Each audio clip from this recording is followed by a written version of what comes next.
बाल विकास क्या है? ये एक सतत प्रक्रिया है जो जन्म से लेकर किशोरावस्था तक चलती रहती है। इसमें शारीरिक, मानसिक, भावनात्मक, सामाजिक और नैतिक 5 मुख्य क्षेत्र शामिल हैं।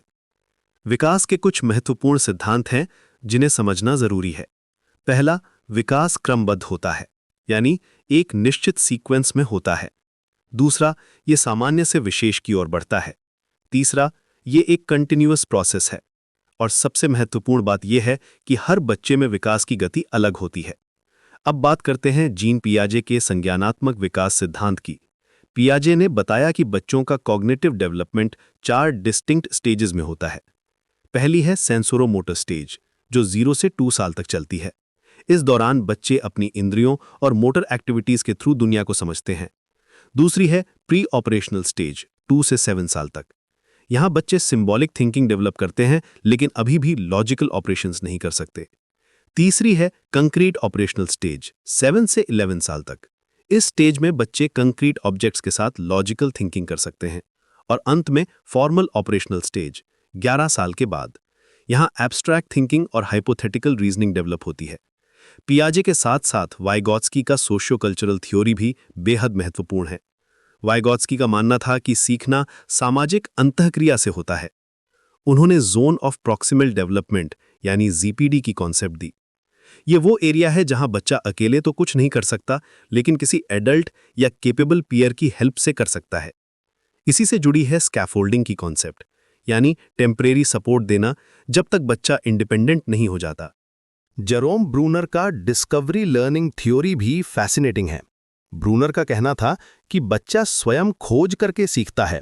उन्होंने 3 मोड्स ऑफ रिप्रेजेंटेशन बताए: इनएक्टिव यानी डूइंग थ्रू एक्शन, आइकॉनिक यानी विजुअल इमेजेस के थ्रू, और सिंबॉलिक यानी लैंग्वेज और सिंबल्स के थ्रू। टीचर का रोल यहां फैसिलिटेटर का होता है, न कि इंफॉर्मेशन प्रोवाइडर का। लॉरेंस कोलबर्ग ने मॉरल डेवलपमेंट के 3 लेवल्स दिए हैं। प्री कन्वेंशनल लेवल में बच्चे पनिशमेंट से बचने या रिवॉर्ड पाने के लिए मॉरल बिहेवियर करते हैं। कन्वेंशनल लेवल में सोशल अप्रूवल और लॉ एंड ऑर्डर की वजह से। और पोस्ट कन्वेंशनल लेवल में यूनिवर्सल एथिकल प्रिंसिपल्स के आधार पर डिसीजंस लेते हैं। लर्निंग यानी अधिगम का मतलब है अनुभव के द्वारा व्यवहार में अपेक्षाकृत स्थायी परिवर्तन। इसके 3 मेन टाइप्स हैं: कॉग्निटिव लर्निंग, जो नॉलेज और अंडरस्टैंडिंग से रिलेटेड है; अफेक्टिव लर्निंग, जो इमोशंस और एटीट्यूड से जुड़ी है; और साइकोमोटर लर्निंग, जो फिजिकल स्किल्स से संबंधित है। लर्निंग थ्योरीज में बिहेवियरिज्म, कॉग्निटिविज्म और कंस्ट्रक्टिविज्म प्रमुख हैं। मोटिवेशन 2 प्रकार की होती है: इंट्रिंसिक और एक्सट्रिंसिक। अब्राहम मैस्लोव ने नीड्स हायरार्की दी है, जिसमें 5 लेवल्स हैं।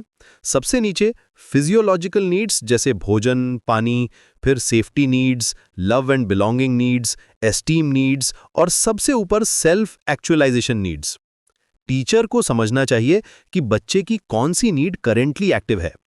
इंटेलिजेंस के बारे में अलग-अलग साइकोलॉजिस्ट्स के अलग व्यूज हैं। बिने ने कहा कि इंटेलिजेंस समस्या समाधान की क्षमता है। टर्मन के अनुसार ये अमूर्त चिंतन की क्षमता है। हावर्ड गार्डनर ने मल्टीपल इंटेलिजेंस थ्योरी दी, जिसमें 8 प्रकार की इंटेलिजेंस है: linguistic, logical mathematical, spatial, musical, bodily kinaesthetic, interpersonal, intrapersonal और नेचुरलिस्टिक। रॉबर्ट स्टर्नबर्ग का ट्राइआर्किक थ्योरी भी महत्वपूर्ण है, जिसमें एनालिटिकल, क्रिएटिव और प्रैक्टिकल इंटेलिजेंस शामिल है।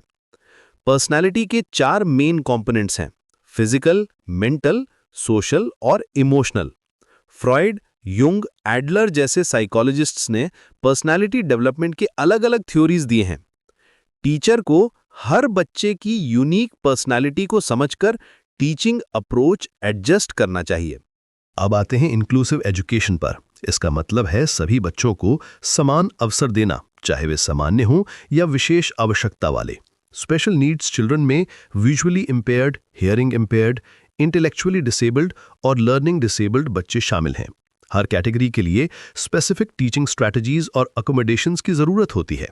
लर्निंग डिसेबिलिटीज स्पेसिफिक होती हैं। डिसलेक्सिया पढ़ने में कठिनाई है, डिस्ग्राफिया लिखने में कठिनाई है और डिसकैल्कुलिया गणित में कठिनाई है। इन चिल्ड्रन को स्पेशल अटेंशन और मॉडिफाइड टीचिंग मेथड्स की ज़रूरत होती है। अर्ली आइडेंटिफिकेशन और इंटरवेंशन बहुत महत्वपूर्ण है। क्लासरूम मैनेजमेंट एक आर्ट है।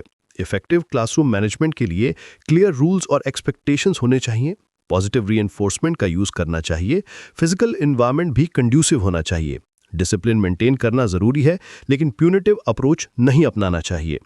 टीचर की रोल मल्टीफेसेटेड है। टीचर एक गाइड है, फ्रेंड है, मोटिवेटर है और वैल्यू एनहेंसर है। मॉडर्न एजुकेशन में टीचर फैसिलिटेटर का रोल प्ले करता है। स्टूडेंट सेंटर्ड अप्रोच अपनाना चाहिए। इंडिविजुअल डिफरेंसेस को रिस्पेक्ट करना चाहिए। असेसमेंट और इवैल्यूएशन भी क्रूशियल कंपोनेंट्स हैं।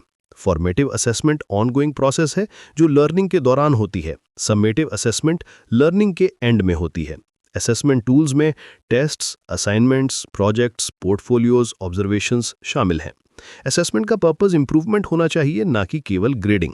ये सभी कॉन्सेप्ट्स मिलकर सीटेट पेडागोजी का फाउंडेशन बनाते हैं। एक सक्सेसफुल टीचर बनने के लिए इन सभी एरियाज में कॉम्पिटेंसी डेवलप करना जरूरी है। चाइल्ड डेवलपमेंट को समझना, अप्रोप्रिएट टीचिंग मेथड्स का यूज करना, इंक्लूसिव प्रैक्टिसेस अपनाना और कॉन्टिन्यूअस असेसमेंट करना, ये सब एक इंटीग्रेटेड अप्रोच का हिस्सा हैं। रिमेंबर, टीचिंग एक नोबल प्रोफेशन है जहां आप ना केवल नॉलेज ट्रांसफर करते हैं बल्कि यंग माइंड्स को शेप भी करते हैं।